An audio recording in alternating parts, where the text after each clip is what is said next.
എൻ്റെ ചുവന്ന നിക്കറിട്ട പൊന്നൊട്ടോപ്പക്ഷി തൊഴിക്കരുത്. ഒട്ടോപ്പക്ഷിയുടെ തൊഴി താങ്ങാനുള്ള ത്രാണി ഈ ശരീരത്തിനില്ല. ഒട്ടോപ്പക്ഷി അല്ലായിരുന്നോ ഈ പാട്ട്? ഇതിൻ്റെ ഒറിജിനൽ ഞാൻ എവിടെയോ കേട്ടിട്ടുണ്ടല്ലോ. അതെ, ഇത് MG ശ്രീകുമാർ നല്ല വൃത്തിക്ക് മര്യാദയ്ക്കൊന്നും മൈ എഴുതിയതാ. ഇനിയും പ്രത്യേകിച്ച് നിക്കറ് വെറുതെ കഷ്ടപ്പെട്ട് മൈ എഴുതേണ്ട ആവശ്യമൊന്നും ഇല്ല. ഞങ്ങൾക്ക് MG ശ്രീകുമാറിൻ്റെ അത് തന്നെ മതി, അത് തന്നെ ധാരാളം. അല്ല, ഈ ആസ്മയൊക്കെ പിടിച്ച് നിക്കറ് വിട്ടുകൊണ്ട് എന്തിനാ ഇത്ര കഷ്ടപ്പെട്ട് മൈ എഴുതുന്നത്? വല്ല വലിവിലുള്ള വല്ല മരുന്നും മേടിച്ച് മര്യാദയ്ക്ക് അവിടെ കാണും ഇരുന്നാൽ പോരെ.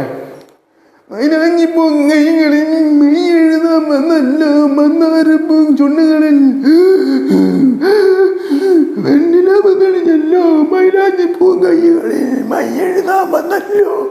പാട്ട് കഴിഞ്ഞിട്ട് തെങ്ങേറ്റം വല്ലതും ഉണ്ടോ? അത് നിക്കറ് കണ്ടിട്ട് ചോദിച്ചതാ. സാധാരണ തെങ്ങേറ്റക്കാരെ ഈ ചോന്ന നിക്കറൊക്കെ ഇട്ടുകൊണ്ട് വരുന്നത്.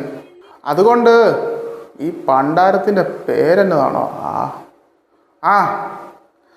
നിക്കറ് ഗായിക ചെല്ല്. ആമ്പിള്ളാർ പാടിയ പാട്ടിനൊന്നും നിക്കറ് വേർഷൻ ഒന്നും ഇറക്കണ്ട. ഞങ്ങൾക്കൊന്നും നിക്കറ് വേർഷൻ്റെ ആവശ്യമില്ല. അതുകൊണ്ട് പോയി ആസ്മയ്ക്കുള്ള ഗുളിക മേടിക്കും. ഓക്കോ.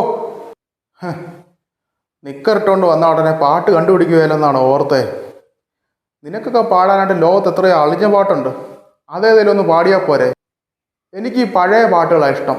കാരണം അവരാകുമ്പോഴേ ഈ മെനയ്ക്ക് വായിക്കൂടെ പാടിക്കോളൂ.